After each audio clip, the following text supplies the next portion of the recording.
Good morning, everyone. My name is Louisa, and I work at Doane University, which is a small liberal arts institution in the United States. We're actually located in the Midwest, in the state of Nebraska. So what I will go over today is information about attending a smaller school, what that means for your education and also for student life, and a little bit about like what that can provide you after you've graduated.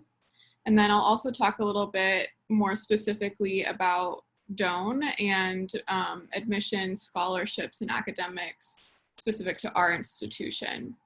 I am the Associate Director of International Programs. So what I do at Doane University is I work with international student recruitment. So I get to go out and meet students looking for their best fit for university. I also work with those students once they come to Doane in regards to international student services such as visas, if you're interested in applying for an internship, things like that, just to make sure that you're in compliance with everything. We don't have anything to worry about. And then I also work in study abroad. So if you are interested in studying abroad, you can do that as an international student at Doane. So you could have a second international experience during your undergraduate career. So that's what I do.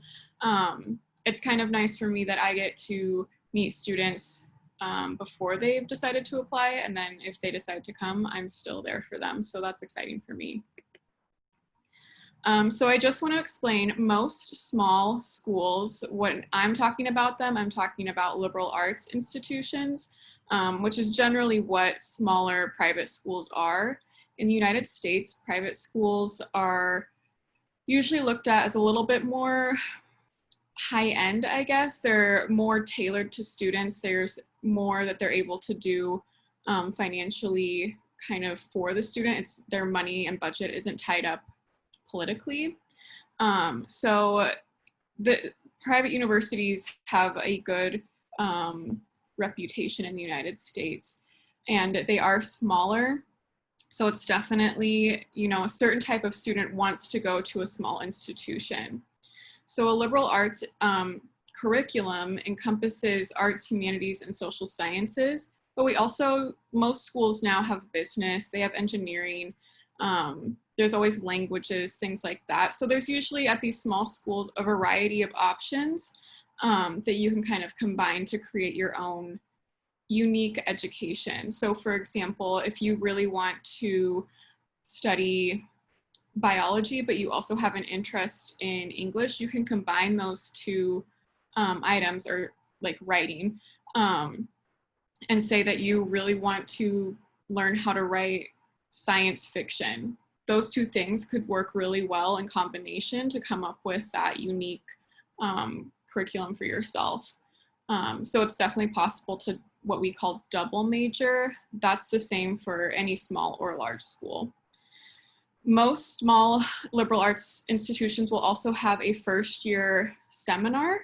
They're called various things, but generally the idea is to introduce you to learning and thinking critically and just getting used to that liberal arts curriculum, kind of an introduction to the liberal arts and how to question and think about problems and solutions. So that's what that first year seminar is usually about.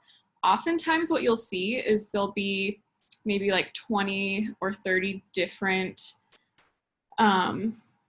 kinds of these seminars. So they might have different topics. They all have the same overarching objective, but you can preference like, I prefer to be placed in these top 5, and then you'll be placed into one of those based on that. So that's something you'll probably see if you do choose a small liberal arts institution, which is kind of fun because sometimes the topics are really unique. I know that when I was in school, some of them were, I don't know if you've ever heard of Buffy the Vampire Slayer, but just like TV shows, like Mad Men focused. So they would kind of dissect these TV shows in a like inquiry fashion. So kind of unique areas of interest. Another great thing about a liberal arts institution is that it's common to go into your US education without a major declared. Oftentimes, you are not able to declare your major until you're done with the first semester. You won't be behind. I mean, most students are doing their general curriculum anyway, which is part of the liberal arts curriculum. So you'll have some baseline courses that you're required to take as a part of this curriculum. If you continue to be undeclared through the first year, there are different ways where you can learn about what your interests are and what major that you do want to pick. So some ways to do that would be looking into different introductory courses. So usually those are numbered like 100 or 101. So psychology 101 would be like introductory to psychology. So most subject areas will have an introductory course that you can take while at the same time completing your general education requirements. So they'll fall into multiple categories. You can also connect with the Career Center. So the Career Centers at smaller institutions are usually able to do more one-on-one meetings with you, which is really nice, whereas a large institution, they don't necessarily have that capacity. They can talk to you about what are your interests? Okay, this career looks like it might be a good fit for you. In order to get to that point, these are some courses or areas of study you might want to look into. And that can help direct where you would pick your major in. You can also connect with alumni. So our alumni have, or our institution has an alumni network, and you can reach out to them and ask them, you studied this, what was that like? Or your career is this, what did you study and was that beneficial? And then by sophomore years, usually I recommend second semester sophomore year is when you want to have your final decision, because at that point you will probably start getting a little bit behind because your general education requirements will likely be coming to a close, like you've had time to complete most of them. And so then you would want to be taking your major courses. And that, again, this is true for most small schools.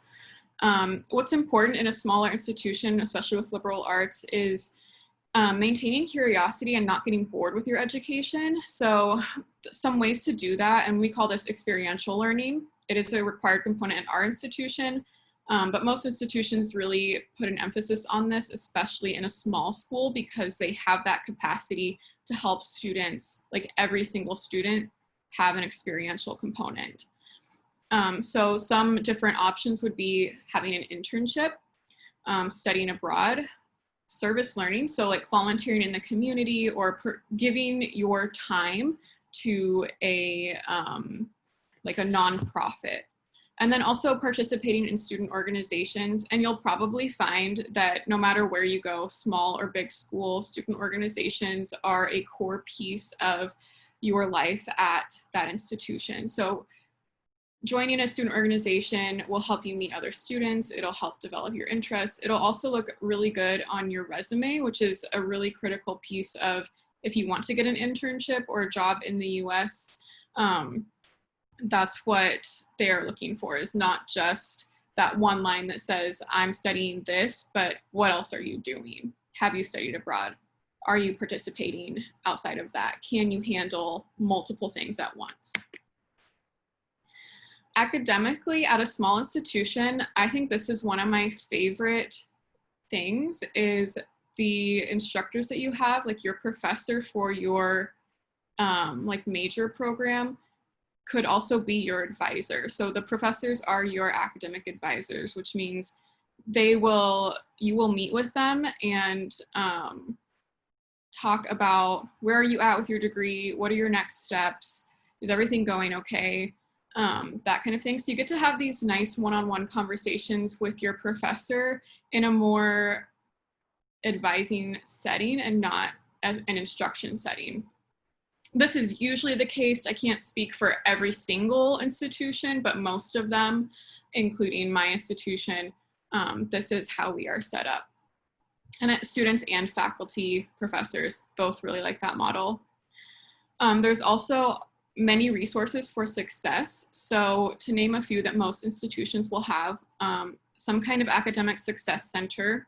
where you can go and get tutoring or just have quiet space for study, things like that. A career center, a writing center, the library, and then tech support, among other things.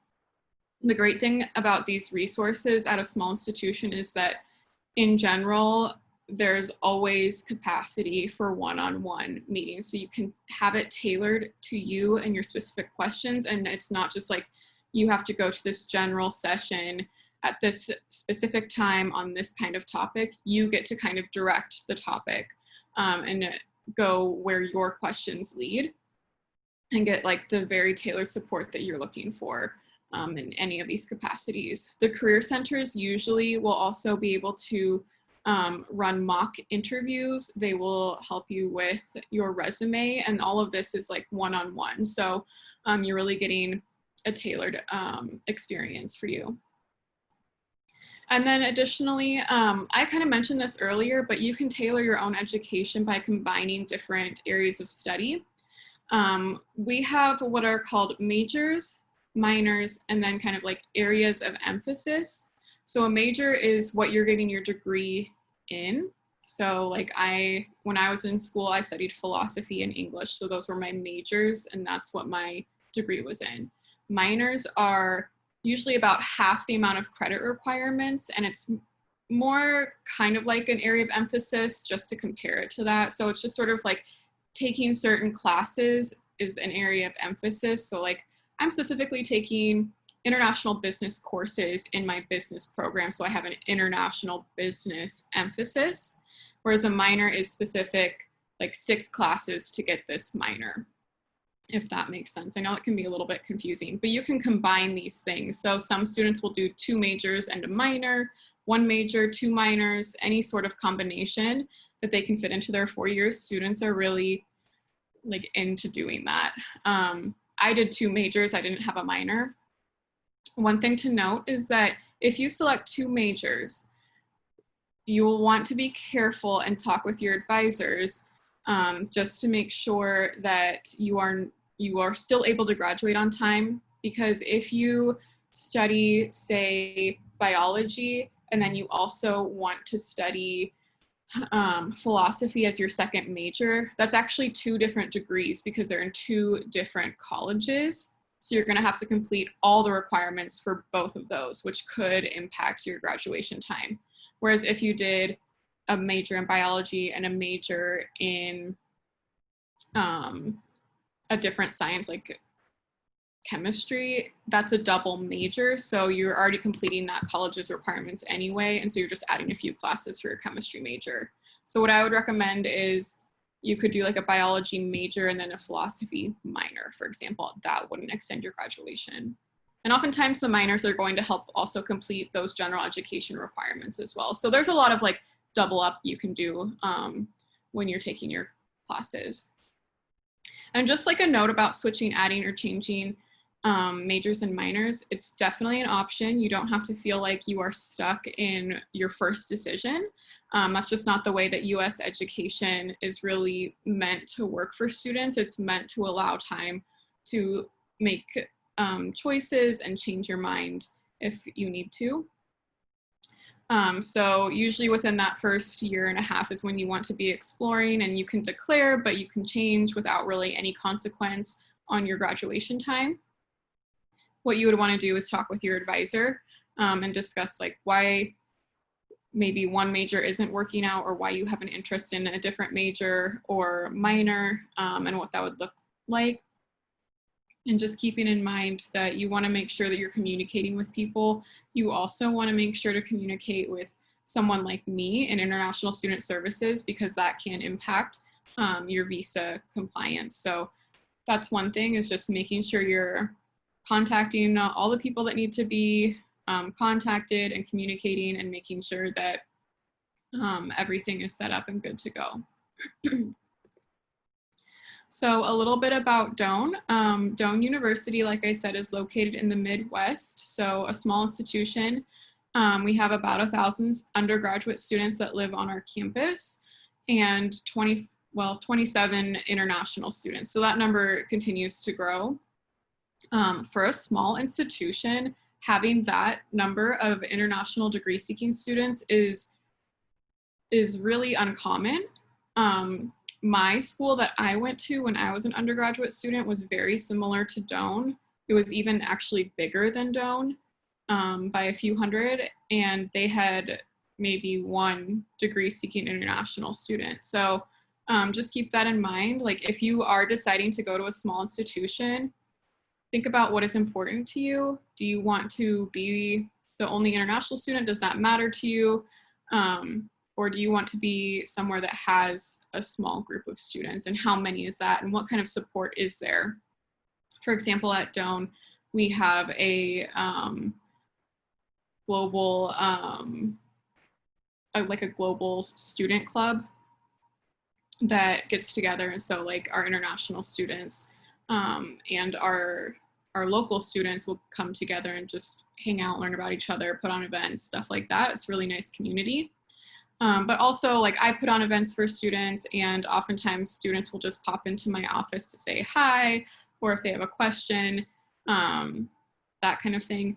Right now, many schools are seeing just like they're not normal right now. So whether that's like you're not really supposed to be walking around campus, or you're online for the semester, that looks a little different. So I don't have as many students popping in, but when I do, we're all wearing masks. We've got hand sanitizer, things like that. So that's another thing that you might want to consider is whatever school you're looking for, small or big, how did they handle, or how are they handling COVID-19 and the health and safety of their students? And is that something that you are comfortable with? Like, are you okay with how they handle that and what they're doing for their students? So it can speak volumes to an institution, just as a culture. So that's just something I would recommend like considering. Most of small institutions, including Doane, will have honors programs and other unique communities, something like what we call learning communities. So it's another great way to make friends from the very first semester that you're there. So honors programs you need to be selected for based on academics. And you'll usually go through like an application and interview process for Doane and most other institutions as well.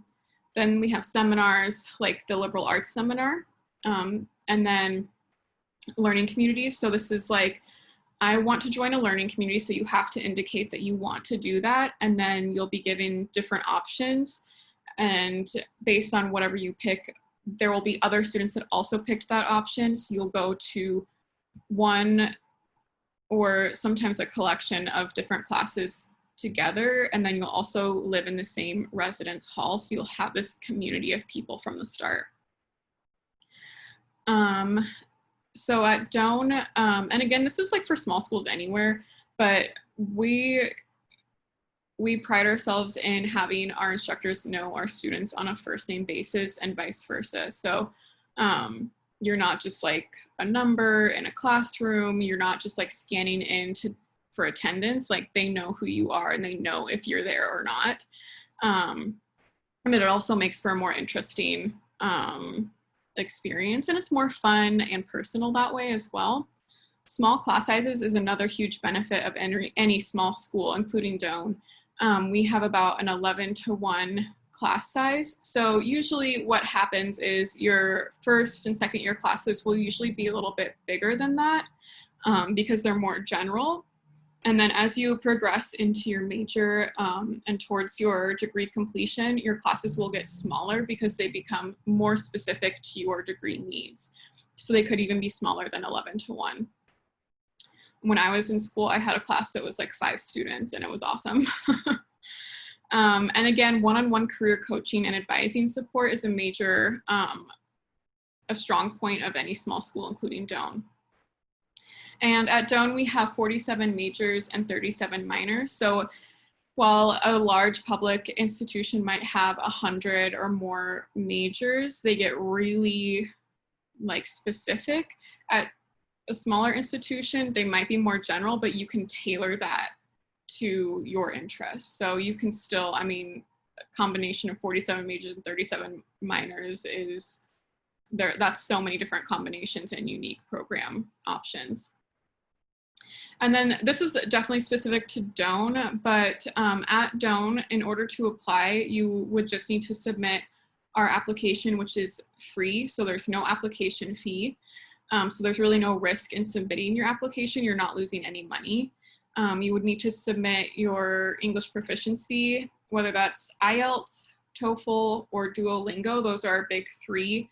I usually recommend Duolingo because they've been doing the online format for a long time. It's more affordable and you can do it like on your own time. It's not necessarily like a scheduled thing. And then submitting your 4 years of transcripts leading up to your high school graduation. We don't require an SAT or ACT. And this is more of like the way that US schools are going, is that, that we in the US kind of believe that the SAT, ACT is not necessarily a good indicator of how well a student will do in school, and therefore shouldn't be used as a requirement to get into that school. It's also made more difficult to take the SAT or ACT for students living abroad because they're not as like ubiquitous as they are in the US. Like anywhere in the US, even the high schools will have the SAT, ACT. But if it's not easily accessible for you, like we don't need that score. If you have it, we can use that as English proficiency, but we won't really use it for anything else. And we do not have an essay requirement because we want to allow the option for students to grow in their college education. And we know that sometimes high school students aren't going to have all of those things that make it really difficult to get into school. Like you have all these different experiences leading up to college. So we're trying to make it accessible for students, but we're also providing a really good education. And lastly, scholarships. So at Doane, you don't need to do anything additional to apply for our scholarships. All you need to do is be admitted. So again, to be admitted, it's our application online, English proficiency, and transcripts. If you are admitted based off of that, then you'll automatically be reviewed for our scholarships. Our average award amount is $18,000 a year, which covers about 50% of the tuition, which is a really good discount rate. And the scholarships that you will be reviewed for include athletic scholarships, academic scholarships, and performing arts scholarships. So if you're interested in music, choir, theater, that would be a scholarship you'd be reviewed for. If you're interested in sports, athletics, that would be a scholarship you're reviewed for. And then every student is reviewed for academics because we have that information already. And then you'll be offered your award, and then it'll be up to you to decide whether or not Doane is the place for you. So a lot of students might apply to a number of different schools and do their comparisons. One thing I do want to note about Doane is that our location allows for a lower cost of living. So you're not spending huge amounts of money on housing or huge amounts of money on food. It's a lot more affordable, which also means people are a little bit more relaxed and easygoing. They're not stressed out all the time about money. And also to note, generally in the Midwest, but specifically Crete, which is the community that Doane is located in, is a very safe place.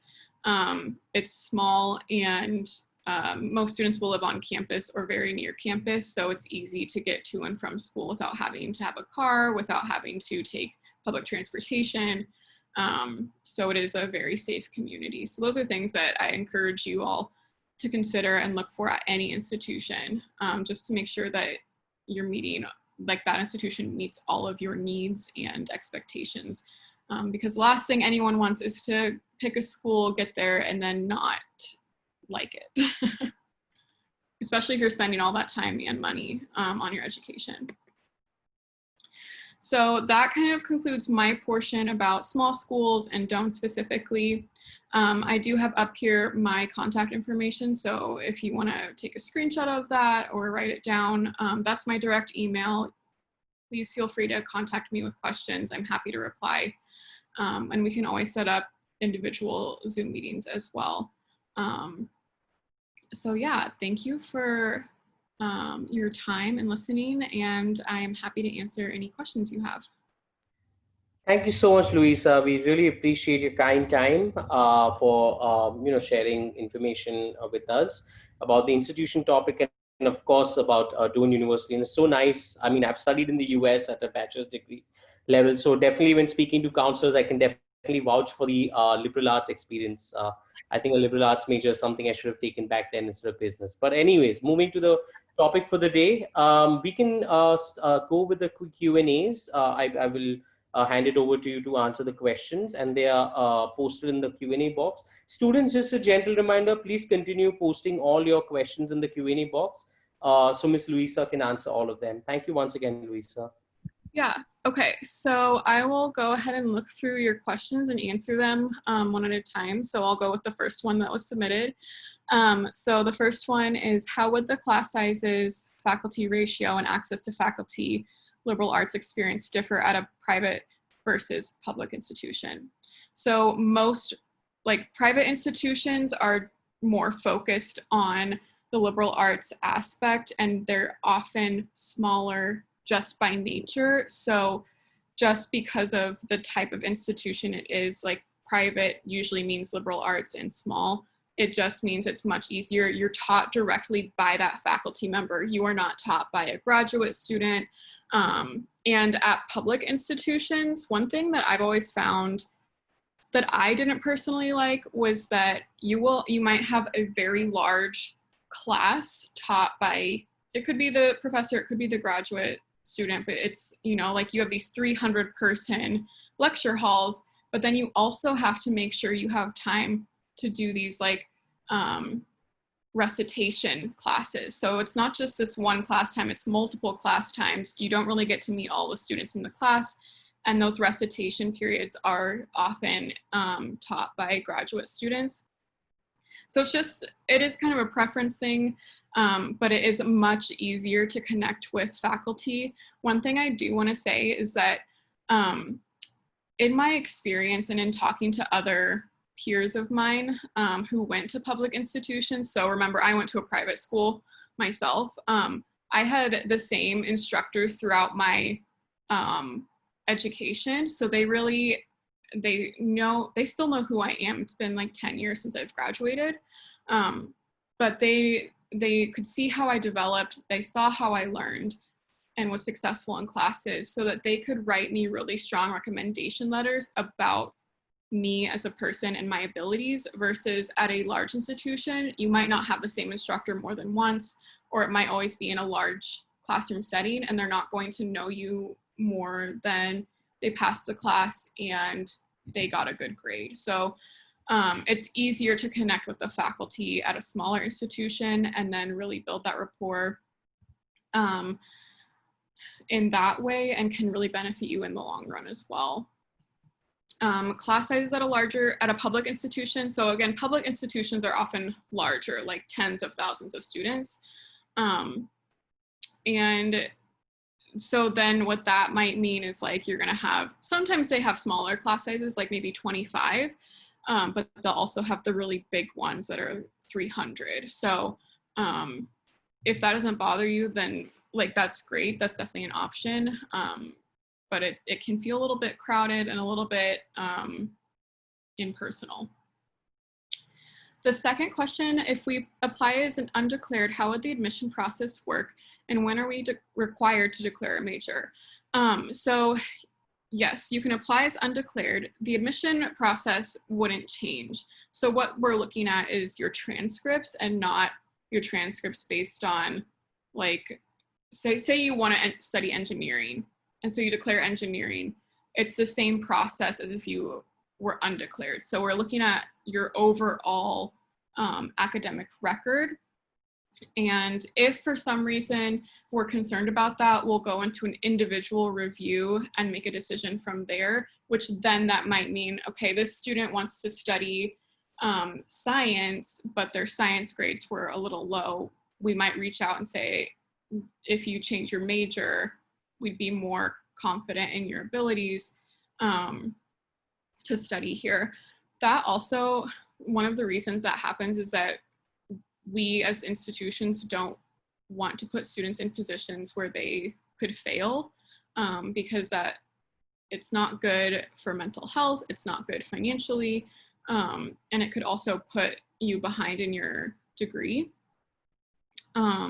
So I think it's good to go undeclared and then figure it out from there, because then you'll also have a couple of semesters behind you that can show your grades to you and your advisor, and that can also make a difference, but it won't make a difference in terms of admissions. There's not really a certain point where you are required to declare a major, but there is a point where it is highly encouraged that you select your major, because at that point is when you're going to start getting behind, and that's usually the second semester of your second year. So that's, again, another great reason why you want to speak with your advisor regularly, just to make sure that you're on track, or if you're getting off track, they can sometimes provide like waivers or alternatives that like only an instructor can do. So a great reason why you would want to connect with them. Also, going back to that first question, a public institution, your professors are not going to be your advisor. So you have to go to an entirely different area to be advised, and there can often be a disconnect between those two areas, which I know because I used to work in advising at a large institution. So just something to keep in mind.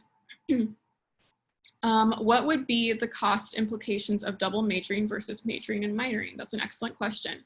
There wouldn't be any cost difference, because kind of like I've mentioned throughout the presentation, your classes will often kind of like double count. So it could count as both a major requirement, but also a liberal arts general education requirement. So when you double major, the goal is that it won't take you longer. The only time it would cost more is if it takes you longer to complete your degree. So however many classes you can fit in, like that could equal 2 majors and 2 minors, same cost. There is a limit to how many credits you can take in a semester, so there's a limit to how much you can do, and I wouldn't really recommend overdoing it, because you also want to enjoy like the student life aspect and the student experience, making friends, things like that. But that's one nice thing. If you double major, there's no cost implication. If you are doing a dual degree is what we would call it, so your major is in one college and your second major is in another college, that would probably have a cost implication, but that's because it would probably take longer to complete, not because you're taking classes in 2 different areas. Okay, so for the major minor option, how many maximum number of minors are we allowed to take and is recommended for undergraduate students? Yeah, so kind of like I was alluding to in the last question, it can be really any number that you want. Like theoretically, you could take all 37 minors, but what matters is how many can you actually fit into your 4 years, and not go over that while also completing your major. So that's something to talk with your instructor about. Sometimes, like depending on like your minors, if they are closely connected, like say you're doing film studies and film theory, for example, there might be a lot of overlap, and so really having that double minor, you're only needing to take actually like 1 extra class to complete 2 minors than it would for like, say it's like 6 classes for a minor and you want to do this double minor option, and it just works out that actually you only need to take 7 classes total to get 2 minors. So it all depends on the minors that you're looking at, and can any of these classes overlap? How many do overlap? If they're like wildly different, like English literature and like Spanish, like they're not going to really overlap. So then that would be 2 separate minor requirements. So it all depends on that combination, which again, your advisor can help you with deciding that, but also just like making sure that those areas that you're interested in like make sense together, because it might just be like a little strange to someone who is looking at your resume that you have like 20 different minors. Like, I know that's an exaggeration, but like, why? If you, like, you would need to be able to explain why. So that's something to keep in mind as well. So usually what I recommend, usually students are taking like 2 majors and a minor, or a major and 2 minors. Once in a while, there'll be students who have like 3 minors and 2 majors, but that's uncommon, and they're also taking like a lot of extra classes. So that's not just like they can fit that in 4 years. That's like they're doing a lot of extra work. Okay, would enrolling in the honors program offer any competitive learning and career advantages? So yeah, learning. So this is something like I can connect you with our honors program director specifically, but you will be in like a cohort of students. So you're going to have a smaller group that you will have specific honors classes with. So it's a little bit more rigorous academically. And you'll also have some different opportunities available to you that non-honors students won't have. So having speakers come in and learn about classes. In the end though, I just want everyone to keep in mind, there are a lot of people who don't do honors programs, and there are a lot of people who don't study business, and all of those people still have careers and jobs and can be successful. So it sometimes is beneficial, but it also depends on the student and the individual as well. So keeping that in mind, like anyone can be successful whether they're in the honors program or not. But for more specific honors questions, I can definitely connect you with our honors program director, because she will have all of the details for that.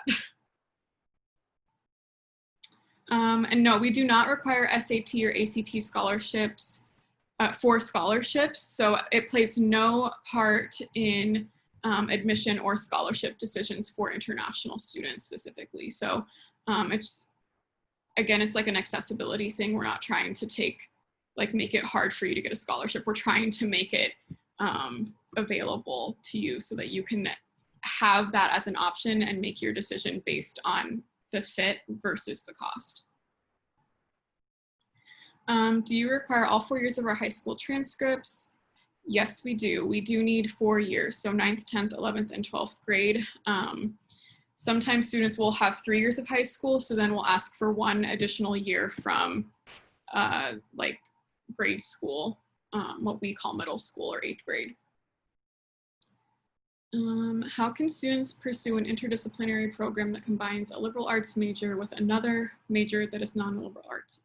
Yes, so again, that would be more of like a dual degree. So it's definitely an option, but what that means is you need to complete the requirements for, in this case, engineering in that college, and then you need to complete the requirements for the liberal arts. So that could add a semester or even a year on to your education, depending on the classes, and you won't really have room for a minor, and you won't really have room for just other kind of elective courses. Some of the courses in a dual degree program, such as like liberal arts and non-liberal arts combination, will count as like your general education requirements and for the major.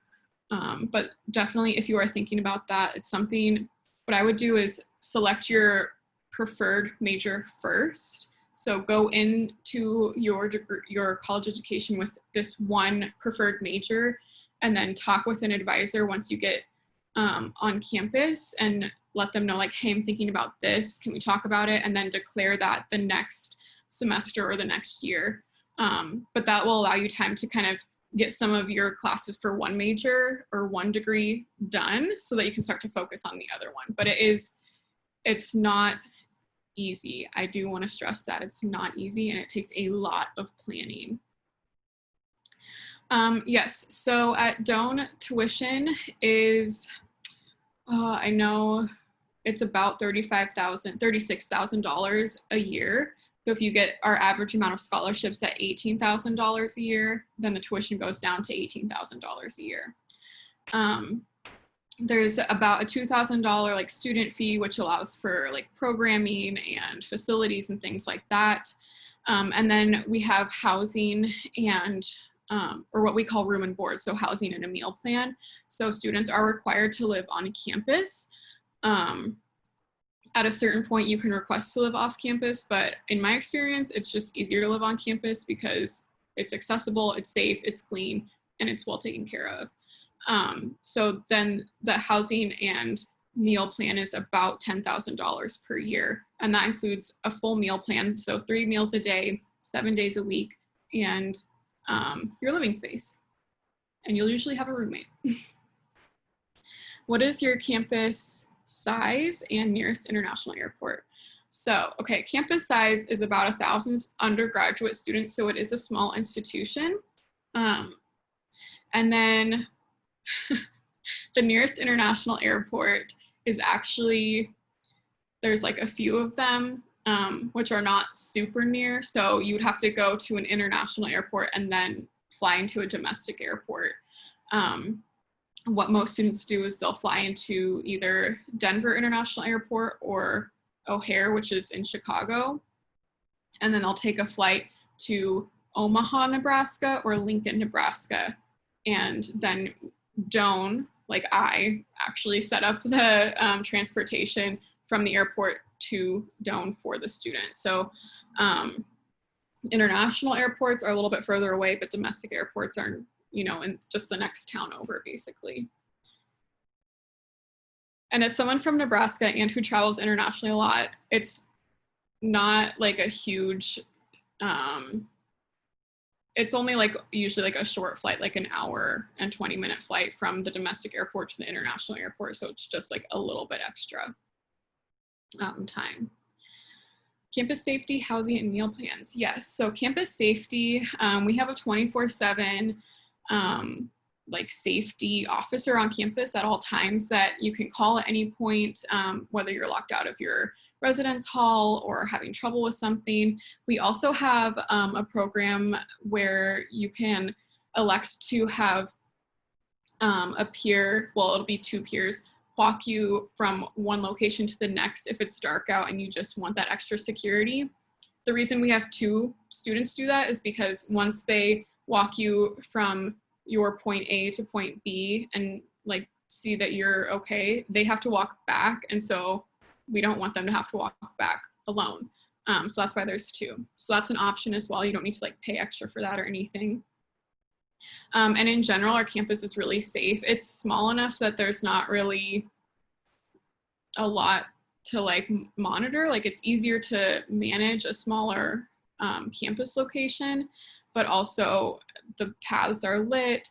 And it's just like a quieter community in general. So it's not, like when you think about somewhere like New York, there are a lot of people, it's very vibrant, but it also could mean higher crime rates. Whereas a smaller community like Crete, that's usually not the case. Housing and meal plans, kind of like I mentioned. So it's about $10,000 a year to live on campus for both semesters, and then you get that full meal plan. So you don't have to cook anything. You just go. It's kind of buffet style. You can take as much as you want, eat that, and then go. But I do recommend trying to still be healthy. It's easy to go overboard. There's something called the freshman 15, which is really just like, it is easy to go overboard with the food. So students will often gain like 15 pounds of weight. So just something like it's kind of a funny thing, but also true in American universities. So just something to be cautious of. Which countries do you have international students from? I like that question. So we have students mainly from Central and South America. So we have a lot of students from Mexico, Brazil, Colombia. We have currently 2 students from China, and just kind of a couple other areas, but most of our students, like I said, come from Central and South America. We do not have any students from India right now, but that is somewhere where I do specifically recruit in. So And I've worked with international students from India in the past in my previous positions, so I know the benefit and value that students from India bring to campus. So it's something that I would personally love to see on campus and have a growth in students from India. What information would be available about your current international students and majors and minors they pursue? So any information, I'm not really sure I understand the question, but most of the information you can find online or you can email me. If you want to, I can connect you with a current international student and they can give you their firsthand perspective on how did they choose the major, how do they find the campus, what is the support like, what are the opportunities like. So that's something. I have a couple students who are really, they're just like really good people too. Like everyone's a good person at Doane, but these students are just really, they're more social, I guess is what I would say, and really willing to talk to prospective students. So that's, if you have more questions specifically about like what it's like to be a student on campus and the majors and minors available to you as an international student, all of them are available to you, but most of our students that are international study engineering, business. We have one student studying education, and then like computer science. I hope that answers your question. Let's see here.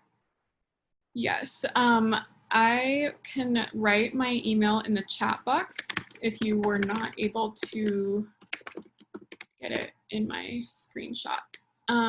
Okay. Let's see, for fall 2021 with the teaching instruction, okay, this is an interesting question. And the answer is, I don't know.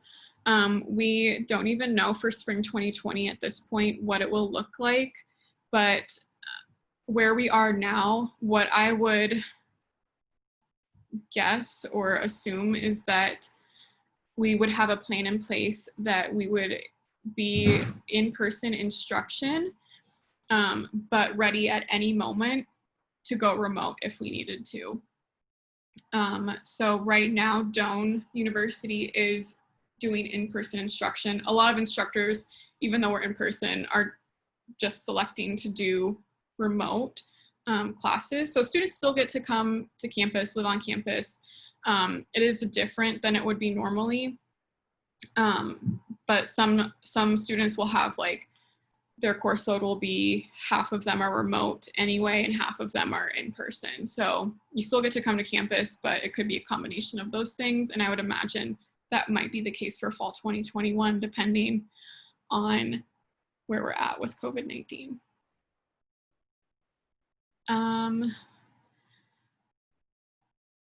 So in terms of liberal arts, it's not necessarily subject-based, it's more like skill-based. So having an international class component that you learn about like different cultures, and having a course in religion or philosophy so that you're learning about, the point is like to learn about things that are different from what you are used to.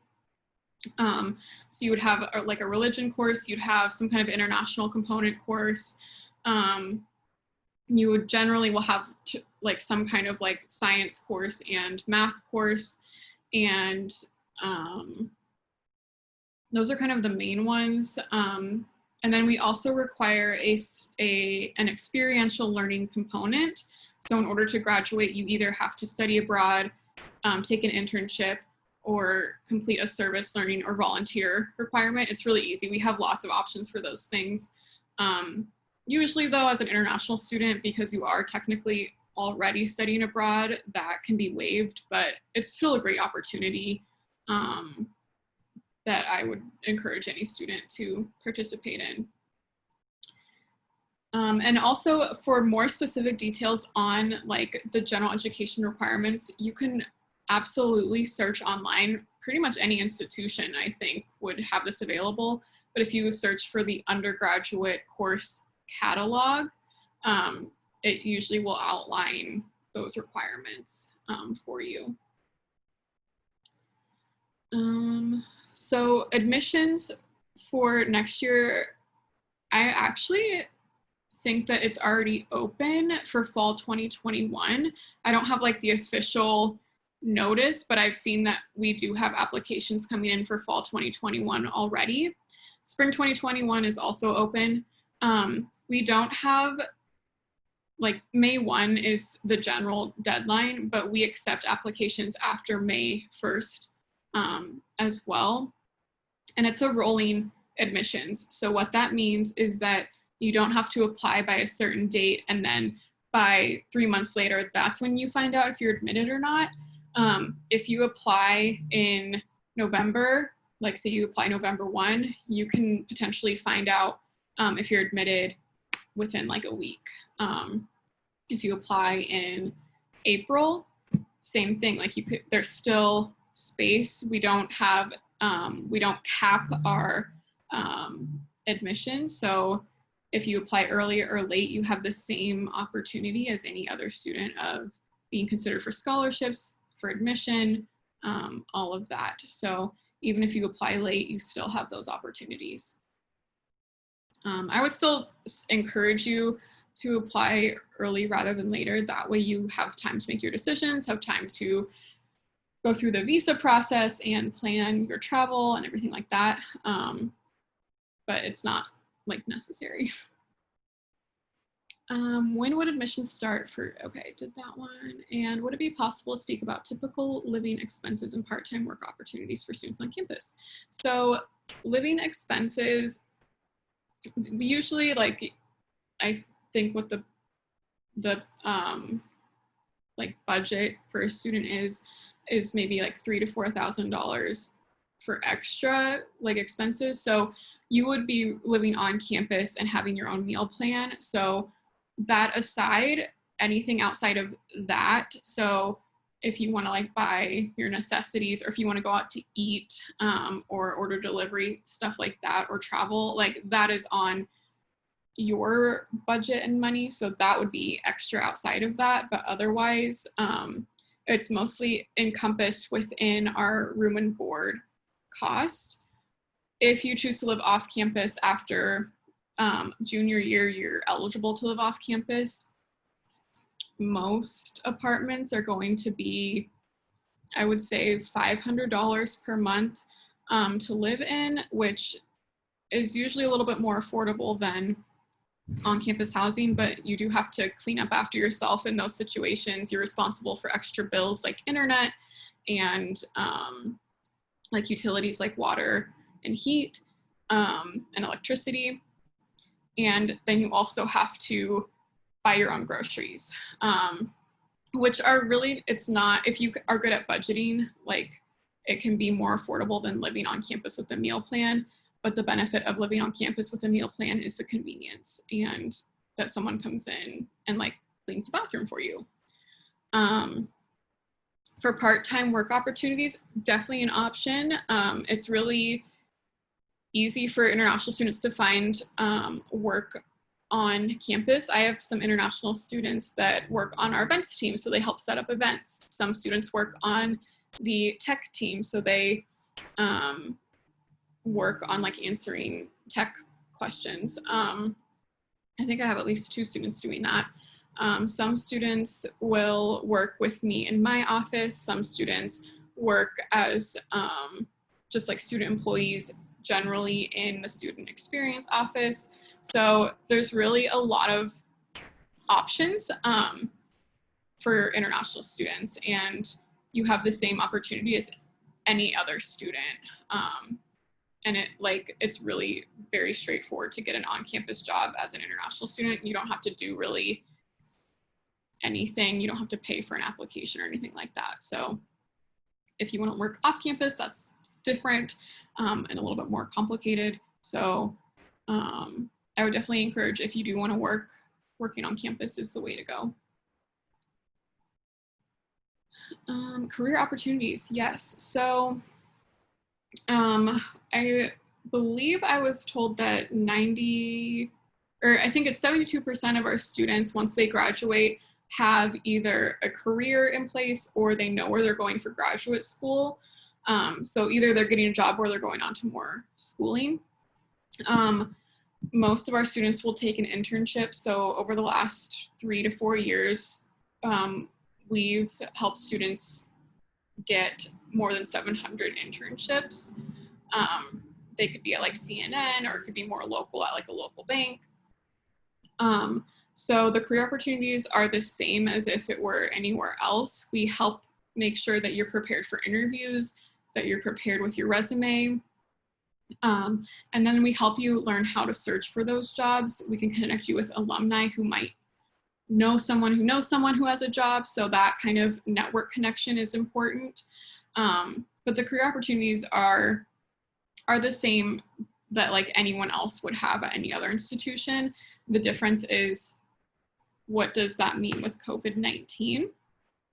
So I would, like at this point, I mean like health and like nutrition sciences, that kind of stuff, that's definitely an area that I think a lot of places that we'll see a lot of like growth career-wise, but also this is a time for innovation. So anything with like business and engineering, if you're innovative in that area and eligible in that area, I think there'll be an increase in careers in those areas as well.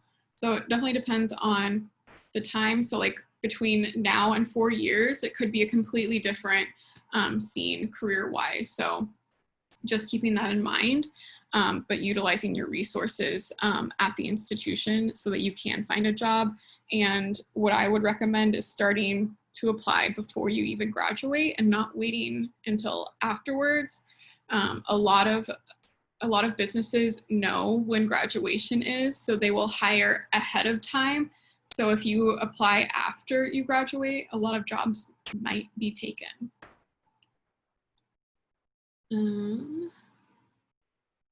So we can't waive the English proficiency requirement for CBSE. So you would still need to complete TOEFL, IELTS, or Duolingo for your English proficiency. Or if you have the SAT or ACT, that can count as well. But I wouldn't go out of your way to do the SAT or ACT when there's those other options. All right, I think I got all of the questions. Yeah, so thanks so much. I look forward to anyone who wants to chat with me, email me, and just talking. And I can always connect you with either honors program or other international students on campus if you are interested. Absolutely. Thank you so much, Luisa. Luisa, I just wanted to kindly point out that while you were giving your concluding points, there's one last question or one question more that has come in, and I'm just going to mute myself and go offline before I begin, I think, with conclusion. Thank you. Yeah, so for IB students, it's the same requirement that we can't waive that for IB students. You would still need to complete the TOEFL, IELTS, or Duolingo requirement for that. I will say though, if you have an international baccalaureate degree, admission-wise, you won't have anything to worry about. You would still though need the English proficiency.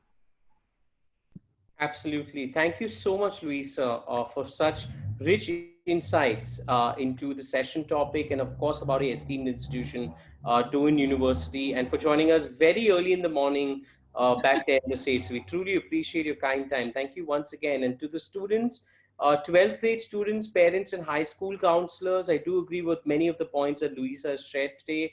The liberal arts education is just very holistic, as you may know, counselors with many years of experience of guiding your students to a US bachelor's degree experience. Certainly, I can say that from my experience in my past of being an undergraduate student in the US. I also fully agree about the Duolingo test. I think it's very popular here in India. These days, it's picking up a lot of traction.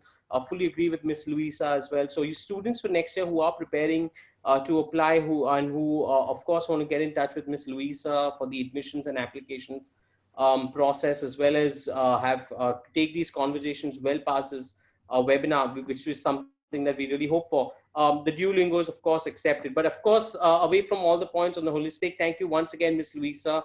I really appreciate your time in joining the students, parents, and counselors. And to the counselors, thank you so much for making your students available, and for you as well joining after a long day. We know it's late in the evening out here, so we truly appreciate your time. Guidance counselors, I have one final message before I conclude for the day. This session is recorded, so students who are not able to join in this session to interact with Miss Louisa, the recording will be shared with you and your school, so that you can share it with other students and parents, so that they can go through the recording, go through the session, and then of course keep the conversations continuing with Miss Louisa well after this program is over. But thank you once again, Louisa. We truly appreciate your kind time and support. We look forward to keeping in touch with you. Please take care to you and your family, and please stay safe. Thank you. Thank you so much. Thank you. Have a nice day. Bye bye. Bye, students, parents, counselors. Good evening. Bye bye.